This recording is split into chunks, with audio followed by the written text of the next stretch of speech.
We've seen a lot of digital transformations. We've seen transformations, or we've heard of transformations even before going into the previous century. This feels very different. This transformation is at a different scale and pace than anything before. The value is still the same. It's about making people's lives better. It's about making, for enterprises, it's about making clients' lives better. So the value, the core aspect remains the same, but I would say the pace at which things are changing is probably one of a kind. And it requires a lot more adapting than we've had to in the past.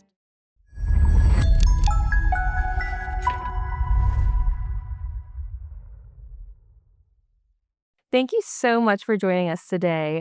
We have exciting announcements today from you and your team. But first, I would like to get started by you just telling me a bit about yourself. What do you do here at IBM now? How did you get involved in this crazy AI space? And what are you working on now in particular, too? First of all, thank you for being here and having this conversation. So, my name is Priya Srinivasan. I've worked in IBM for the last 25 years almost. I've been in IBM software the entire time. I've worked across multiple products, but I've done a lot of different roles, including professional services, product development, product support, center of excellence, a lot of different stuff. And I worked across multiple products, from data to AI to automation, and I've just experienced it over the last couple of decades. 25 years. I'm sure you've seen almost every digital transformation that you could imagine. How does that compare to this moment of AI that we're living through right now? So this question comes up quite a lot, even in our discussions of, yeah, we've seen a lot of digital transformations. We've seen transformations, or we've heard of transformations even before going into the previous century. Um, this feels very different. Um, this transformation is at a different scale and pace than anything before. Now, the value is still the same. It's about making people's lives better. It's about making, for enterprises, it's about making clients' lives better. So the value, the core aspect remains the same, but I would say the pace at which things are changing is probably one of a kind. And it requires a lot more adapting than we've had to in the past. Have you applied any of the same, I guess, mindset or skills from trying to adapt to the other transformations now when you're thinking about deploying products and services relating to the AI space now? The core thing, it always comes down to the right culture, right people, right skills, and then the right tools, irrespective of the transformation. So having that adaptable mind to learn, be curious, is super critical. And I would say that has always stayed, and we're continuing to apply the same thing. Really understanding the space, understanding what is it, the problem that we're solving for. It always starts with a problem, right, or an opportunity. What are you actually trying to address? So I would say that trend continues. The culture and people are a very key part. You always take your people in the journey. You always transform the culture along with the tools that you bring in, and then finally use the best tool for the job. When you're identifying the problems that you want to solve, I'm assuming you're talking to clients. Is that also how you, I guess, first find what you need to solve before you even start building that product? That's exactly how we're getting to that point, talking to clients, talking to our partners, having those conversations to really understand what is in top of their mind. What are the places that is, opportunity for them to make it better, or problems that they are trying to address, and then ideating over that and making sure that we're really addressing that, and what would that translate into as use cases, and what type of technologies would really solve for that use case. So yes, start with the client, always start with the problem that you're trying to address. Well, it feels like IBM has been in the space forever. Right now, there are a key player in the AI space across the stack. And I'm curious how you got involved specifically with what the announcement we're here to talk about today, Sovereign Core, and how what you heard from clients that fueled the birth of this product. I'm very tempted to say my boss said so. But putting that aside, so if you really look at, and I have to explain how we've looked at sovereign core, so you have to bear with me on the long explanation to answer that question. That's perfect. So the way we approach sovereign core is, okay, digital sovereignty is becoming more and more real, and the world of AI that we're living in, it's accelerating that further. And before you even keep going, let's just define for our audience too, real quick. Digital sovereignty. What do you? Sovereignty. Yeah. What do you mean? So it's the whole transformation of how do we bring that digital experience, right? Where at the end of the day, everybody's trying to do a few things. They're either trying to increase their client experience, make it better, drive more revenue, save cost, or modernize the systems. It all comes down to a few things that everybody's trying to do. And doing it in a very highly digital experience is, and the whole digital modernization is not a new thing, but just doing it in a highly sovereign manner. And I want to break it down what that actually means. Forever we've been talking about data, like making sure, hey, the data is where the data resides, what the location of the data is well understood. Then from there, it has gone into other aspects of, hey, who actually operates my system, and how much can I rely on that technology for my business, right? For my business to stay resilient, and from there, in the world of AI, is where are my models running? Is my inference really governed? It's expanded to a lot of things to truly make it, digital sovereign. Now, your question on how did we begin about all of Mhm. this? So, we work with a lot of regulated industries. We work with governments, we work with regulated industries, we work with, local cities, countries. That is the business IBM has been in across, you're talking about, countries around the world globally. And we have seen these needs over a period of time, but more accelerated now that there are a lot more. I'm using the word constraint, but it's not constraint, it's compliance. Maybe Mhm. there's a lot more compliance that you need to follow certain frameworks and rules of Internal or operation, external? You would say both. external and internal, both of those. Now, speed is very important. Speed of innovation is very important. But at the same time, you have to do that in a highly compliant manner for these industries. So, talking to these clients, right, back to governments, cities, countries, regulated industries, we are seeing more and more the need that they are expected to be highly compliant to needs of either external regulators, like you asked, or internal company policies and rules and regulations. And that in the world of AI just became 2x, 5x, Mhm. 10x around, hey, where's the brain? Is it really governed? Where is the model running? Who really has access to it? All of those questions have become more prevalent now. That's how the inception of this began. Mhm. All these threads that we're seeing around the world. Mhm. Okay, how do we address that? And how do we address that very holistically? And I'm assuming with the now widespread adoption of agents, that's only more important because now they're actually taking action. People say, and people want to understand, like, what are these things? Where do they come from? What can they have access to, and all of that. Agree. So building agents itself, I think people can do it. And there is going to be a proliferation of agents everywhere, and agents are going to start executing work, right? We've been saying AI is no longer just the assistant, AI is also going to do some of the execution of the work. Now, it's super important. What becomes difficult is not necessarily understanding the AI regulations, not necessarily building all of this, but what makes it hard to take something as a POC into production is really the compliance, the risk aspect, the governance behind it. The real crux of the matter. Mm. And addressing that in the world of agents, doing it in a very trusted manner Mhm. is where Sovereign Core plays its role. Yeah, so can you tell me a bit more about how it actually Sovereign Core takes place or actually works for clients who might be hearing about it or people who might be curious about how it would actually look in their everyday workflows or life? Okay. The big question that I get asked all the time is, what is Sovereign Core? Right. It's a software. To start with, the simplest is a software that IBM provides. Now, this software is essentially the way we built it is it gives you the foundation technologies to quickly stand up what you need to start building either traditional workloads or AI-based workloads. Okay?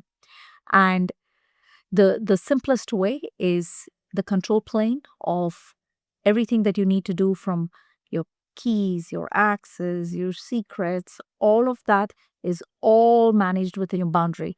So A, the software can quickly stand up a foundation for you. B, when it stands up, it makes sure the control plane is within the boundary. C, it also makes sure it's secure, right? It's everything is inside your environment, and you can deploy it anywhere. By the way, you can deploy it on-prem, you can deploy it in an air-gapped environment, you can deploy it in cloud. Again, it's a software, so it gives you the options to deploy anywhere. And we have built it with the principle of we want to be hardware agnostic, right? Infrastructure agnostic, so that clients can leverage their existing investments and build on it. And then, okay, you've done that. You've stood up this environment. Great. It's highly compliant. It's all within sovereign. Now what? Right? Like that is the value part. It's really towards two things. One, being able to generate AI down to hours today. If you need to take an application, take it all the way from POC to production, you're talking months, Right. right? Months of effort. But how do we bring that value down into hours and days is a core principle behind building this environment. And what really prevents is anybody can build an AI application over a weekend. But what prevents them from really taking to production is things that I mentioned around compliance and risk and all of that. So how do we accelerate that for them to be up and running quickly with AI? That's one part. Second, Sovereign Core comes with this extensible catalog. We have always believed that you should give choices. Mhm. It could be IBM technologies that we have. It could be open source technology. We work with an ecosystem of partners. It could be anything that a partner ecosystem can put in. So we have this extensible catalog that gives clients the option to pull down. So without saying it, I'm kind of, I guess, saying it, it's like cloud in a box or in a software that we want to shift.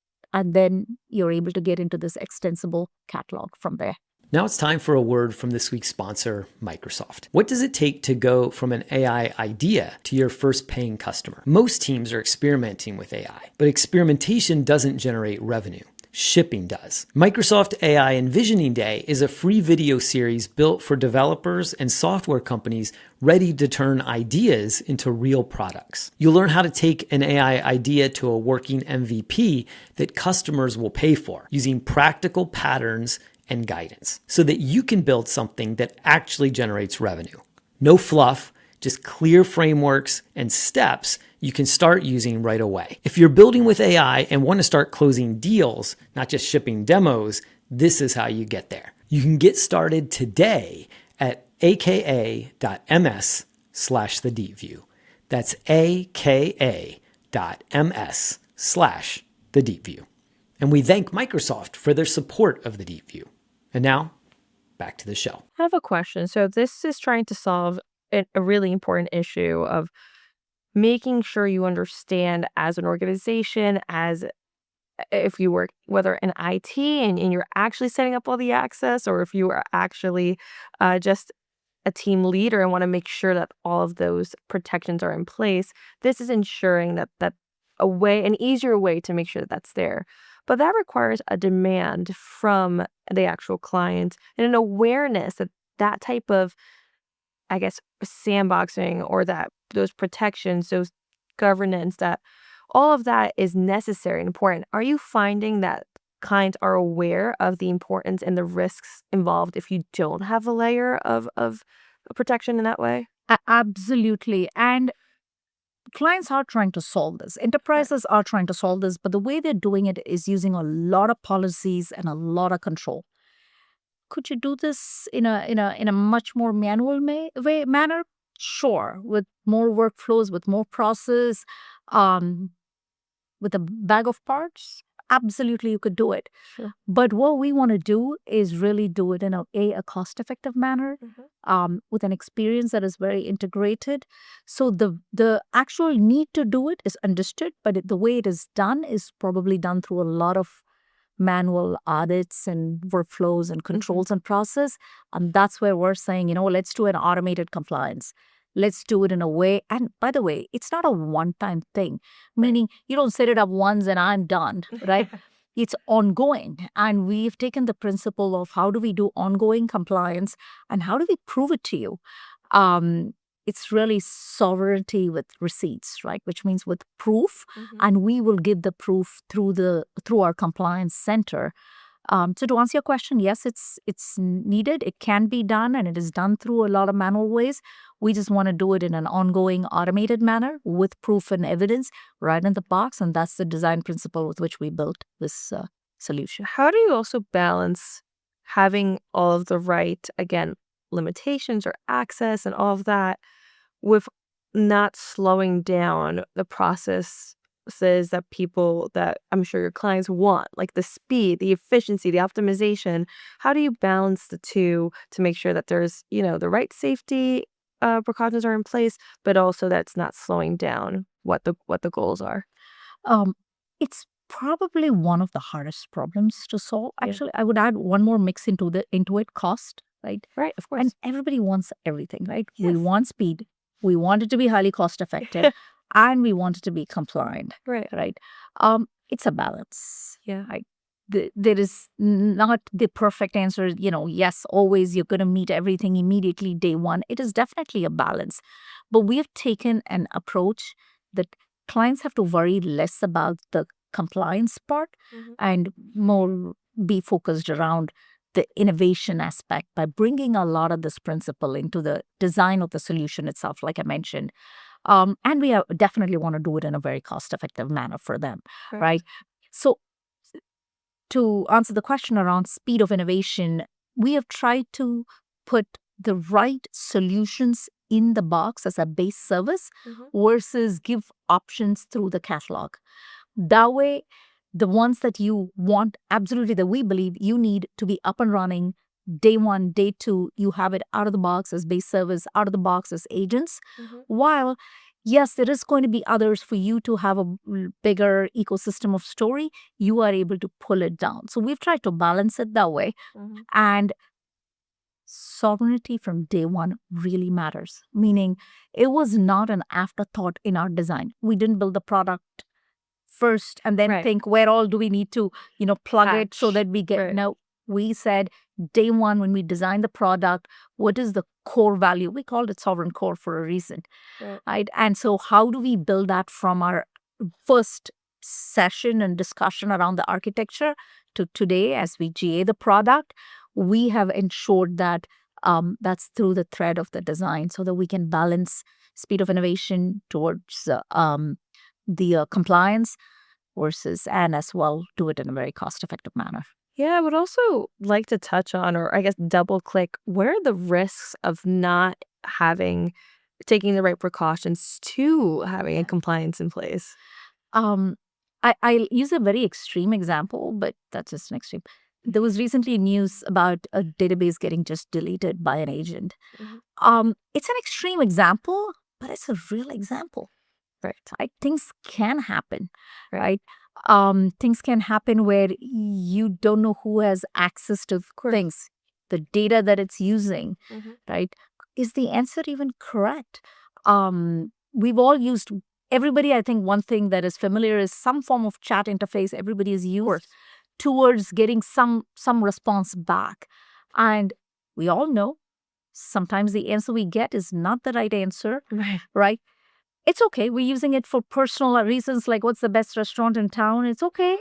If the answer is wrong, you can't do the same thing for a banking loan. You can't do the same thing if you're recruiting someone. The accuracy really matters. Right. And on what information it is using to respond back, those information is very important. It needs to be very transparent. Right, that grounding. Yes. And so it needs to be very auditable. It needs to be highly observable, right? Of course. All of those is key when you're running it for real enterprise needs. And if you don't do that, the inaccuracies and the examples that are said, and especially as it takes actions, you don't want... We lived in a very rule-based engine world where decisions were based on rules. Those rules were created by humans.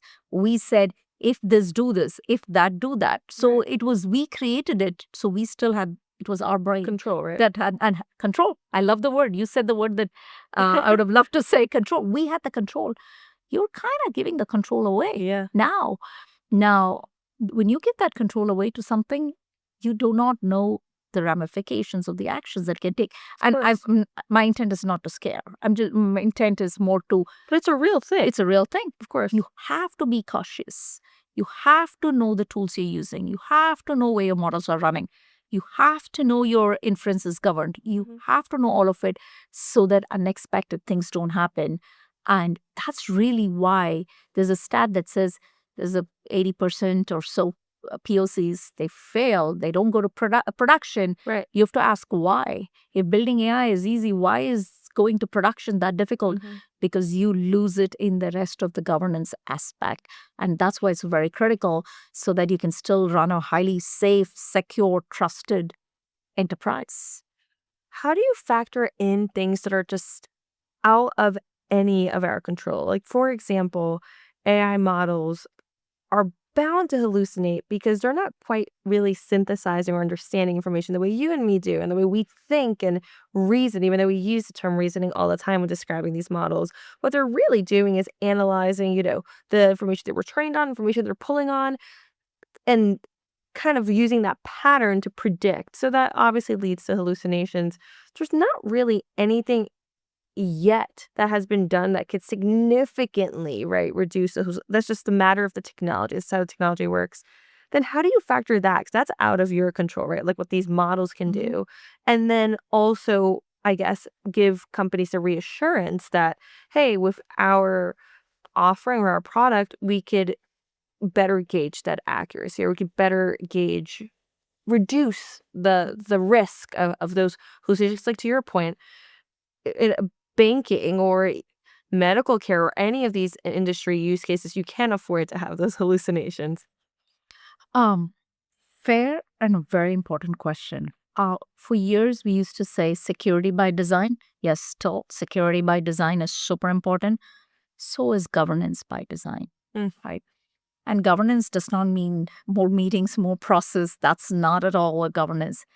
It is completely thought through and being able to observe things every step of the way, right? That observability really matters. And that includes what, like tagging, right? Like making sure like by observability, you mean knowing exactly what model was used, who triggered the action. Correct. All that. Okay. Correct. Who triggered the action? What was the response? Being able to trace it back is super key. Now, we do with our solution give the choice of bring your own model. So we're providing you the option, whatever model you can bring. But back to the governance by design, if we have the right governance, and not trying to sell our governance solution here, but we do have governance solution that does exactly that, right? Where we are able to orchestrate these agents in a way, it's not just about building, it's not just about managing, it's not about just running, but it's also about observing them. It's also about auditing them. It's also making sure that you're running it in a very, very governed manner. So that approach is not a day 30, it's a day 0 thinking. And it has to be in the design of it to really prevent, back to what you were saying around hallucinations, prevent some of the ramifications as a result. Guardrails, more and more solutions are putting the right type of guardrails in to make sure you have that, so your answer is within the reasonable acceptance as well. And the more regulated something is, the more stringent the response needs to be, or the action needs to be. With what you were talking about, observability, a lot of it is understanding who triggered what agent or what entity actually did the transaction, or like in the extreme case you mentioned, deleted the entire inbox or the whole platform. There's again things out of your control. Like, for example, if employees don't have the right amount of AI training or upskilling, you might be able to trace it back to them, but are they really at fault if they were entrusted to use an agent without really understanding the ramifications. That's not quite something that you can control. Similarly, what if you trace it back and the agent decided to go a bit rogue? And then it's like, is it the fault of the person who triggered it, or is it the fault of the agent? How do you, again, more philosophical, harder to grasp questions, how do you tackle those when you're also, again, working with clients and helping them mitigate these risks? I'll answer this very differently. So, one of the things I do in IBM is I run software support. I run support for IBM software, and we use a lot of AI in our client engagements. Right? We use it before a client even opens a case with us. Right? We call it deflection, so making sure that they're getting the help on the system before they come. Once they come in, then we look at how to give them automated responses. But if that's not satisfactory enough, then how do we speed up the resolution process by leveraging AI? So we have like a three-pronged approach. We've been very thoughtful because you giving an automated response, the client trusts it's IBM. Yes, it says generated by AI, but still it is generated by AI from IBM. There is a trust element. So the amount of not just the testing, yes, we did the testing, the amount of slow rollout and the careful validation, we did all of that over a period of time. But we did deploy trust but verify. Never underestimate the importance of the people and the expertise and the domain knowledge and all of that.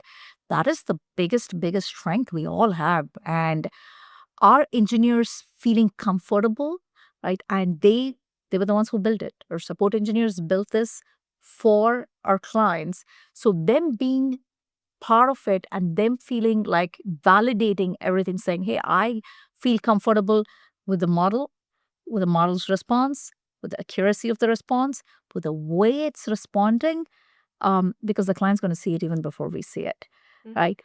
That requires a level of trust but verify, and that trust but verify is by the experts. And your experts are never out of the loop. They're like the most important things, right? Like into this whole system, right? We're talking about technology, but there is no technology without people.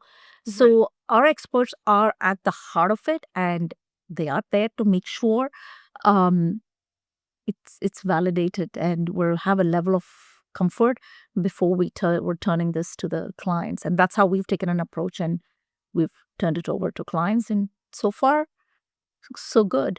I would say that for any use case, and AI has its strength in some of the use cases. Customer support is one that I mentioned. HR is a great place. Procurement is a great place. Sales is a great place. Marketing. These are all where areas AI has its strength. But it is that validated approach and making sure our domain expertise of our people is in that system remains still key. And in some places, I would say maybe we've taken a safer approach where the approval is done by a human, the work is done by AI, but the blessing is done by a human before it goes. In some places, we've been a lot more liberal, where the AI does the work more with the human watching it. IBM has also taken the approach, and I think you touched on this before, where it is a lot of its offerings exist to support IBM tools that are other IBM offerings, but also third-party solutions too. And I think that's done to make sure that clients have choice, to make sure that they can implement IBM solutions no matter what their workflows are currently looking like and anything of that sort. But with that, it also opens the fact that there's some risk or lack of control, going back to our word of earlier, that you don't have you don't have complete control over knowing how a tool was trained, the risk it may involved, all of those type of things. So how do you mitigate that in itself too? So with AI, we've taken like three-pronged or multi-pronged approach. Of course, we have AI solutions that we sell, right? And of course, we use AI internally, and we're big proponents of client zero and truly driving that productivity. That's number two. There is another angle. We have been building products and solving enterprise needs for years, for decades. over a century. Bringing value into those workflows, those systems of record using AI has been a key part of how we've been approaching. If, let's say, I'm going to take any one of our products as an example, right? Let's just say um, a DB2 or a Cognos or an MQ. These are all products that are deep in customer systems. We're infusing AI, but these products integrate with other tools, other services, other models. Like we let clients choose their inferencing engine. We let clients choose the models. We don't want that to mess anything up in our technology that is deep into their system. So if you're using, let's just say, DB2 as your backend database, or you're using Cognos for your reporting engine, or you're using MQ for messaging, you're using any of this and you're deep into your systems. And these are integrated with other tools, other models, other services, and all of that. We want to make sure we're still protected in what DB2 is. It's a highly secure database. It's a highly resilient, highly secure database. So we have enough guardrails in place around the actions, around the information to make sure it's still the core value prop of DB2 being this highly secure, highly performant, highly resilient database is not something that is disrupted. So you do have to build those solutions when you live in a world where tools talk to tools, agents talk to agents, services, and there are standard, as we all know, there's standard protocols, standard frameworks, standard ways these interact to make sure that it all stays as much as possible governed and risk-free. You mentioned having a client zero approach, which I find pretty fascinating. And I love it when companies do this because if you're going to, put out a product into the world, you might as well also be willing to use it. Were you always comfortable implementing AI into your workflows or into your, I guess, everyday thought processes? And have you found the same openness and willingness from your teams, from your colleagues? Yeah. All your questions are good questions, but this is a very good question. In all transparency, it came from our chairman. Right? He declared that as an objective, and this was several years ago. Okay. And it was very simple. It was simple by the fact that we're a large company. Yeah. We have systems that were born years ago. We have systems that are modern, cloud native, right? So we have combination of different types of systems. We use different tools. We have a large employee base, right? We work across all the industries and across so many different countries. So we're big enough that if the product is fully scaled for our environment, we have a winning story to go and tell our clients, right? So it was a very conscious decision he made, and he said, we need to take client zero seriously. Okay. To do two things. One, yes, help with our productivity, right? And we started with our HR use case, if my memory serves me right, was the very first use case. And I'll get to your core question on believing in it day one versus believing in it later. From there, we've expanded across every team in IBM. But it was a conscious decision on not just on the productivity part, it was also getting the benefit of the scale to make our technologies highly secure, highly scalable, highly resilient, all the good stuff, right? And it drives that value. Now, day one, did everybody jump up to it? Probably not. But they saw the value. And I'll use HR as an example because if you look at managers, do a lot of great work. They work with clients, they work with a team, they work with a product. They're also doing the operational stuff. And I'll give you a personal example. As a manager, pre-AI, if I had to make somebody a manager, I'll have to follow the list of instructions, step 1, step 2, step 3, step 4, step 5, and actually go and click. I have the instructions on one side and then click and do it. Now what we have is something called Ask HR. You go to it and say, make whatever as a manager. It'll listen. Are you sure? Back to your question on making sure AI doesn't take Guru. it, Guru. Yeah. It says, and once you say yes, it says submitted. You want a report generated? I used to actually ask a person to help me generate a report. Can you get me this data? I want to see this information. Now, those report generations are all self-service, right?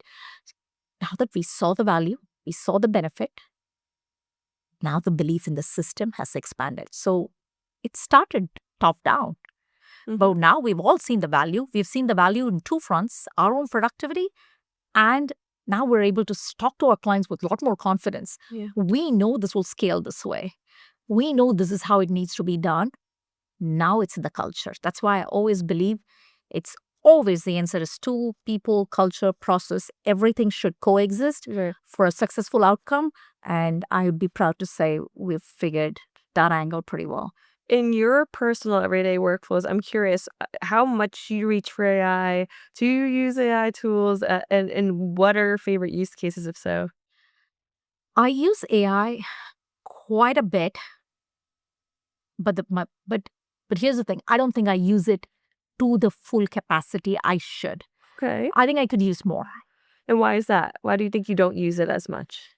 I think it is just the comfort of doing things sometimes the way you're used to doing it. And I am somebody who believes in it. And even I fall to my way of doing it rather than leveraging the stuff. So it's a conscious shift in decision I make. No, I can do this faster and better if I used AI. Right. And the thought process is sometimes one of the biggest challenges, right? Like getting yourself to be like, oh, wait, I actually can use AI for this thing. Like, Right. And it's that constant reminder, and then it gets into your DNA and you're able to do it. So yes, I use it, but I should do more and more and more. That's how I'm going to create more bandwidth and capacity for myself.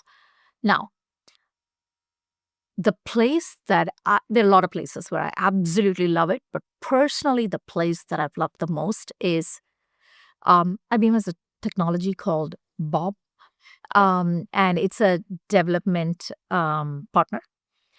And you can very quickly stand up information in a way using Bob. I used to be spreadsheets and PowerPoint, and oh my gosh, like death by 1,000 paper cuts. Sometimes I feel like, oh, death by so many spreadsheets. And that we've kind of really, really gone away. Even though we have these, self-service and dashboards, I would say I personally, back to the habit, I have really made a much more conscious decision. I don't need spreadsheets as much to make a point. I can actually present it in a completely different way because people engage with AI differently. And that's making a difference in how I'm approaching. And I like it myself when I tell a story, and I feel like it resonates for the other person better. That doesn't quite need to be prepared. You don't need to prepare for multiple days. It's a lot more live. It's a lot more ready. It's a lot more self-service. That is a use case that I like the most. what's an example of something that you've been able to create using AI that's much more engaging or better at telling the story you want to tell than just looking at a spreadsheet? It's a very internal use case, and I'm going to say this. Yeah. It was actually around our cloud costs, and we have a tool called Aptio. And Aptio essentially is something that explains, hey, here's your cloud cost. It has full visibility, and it'll tell you recommendations where you need to do it. So we had this data because we use, again, Client Zero. We use all our technologies internally. So we use it, and we actually have Aptio integrated with Turbo. Turbonomic is another tool of ours, which can take recommendations. So we've done it. But anytime I had to go and present to someone, I had to build a chart out of it. Okay.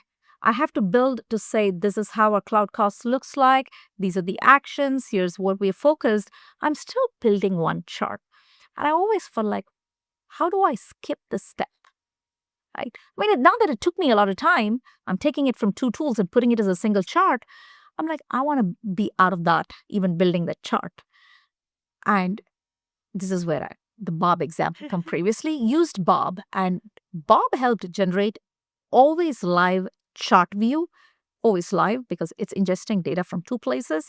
Yeah. It's taking Aptio's information, the Aptio dashboard information, and Turbonomic and everything else that we have to basically say, this is your single slide executive summary on it. Nice. And so I don't need to build that single slide executive summary. Right. AI built it for And that me. wasn't the best use of your time anyways, right? Correct. Mine was more around telling the story, the actions, and making sure I'm helping the team get towards course. that The outcome, analysis. the analysis. And I am spending more time on that actions rather than actually spending time on building the story.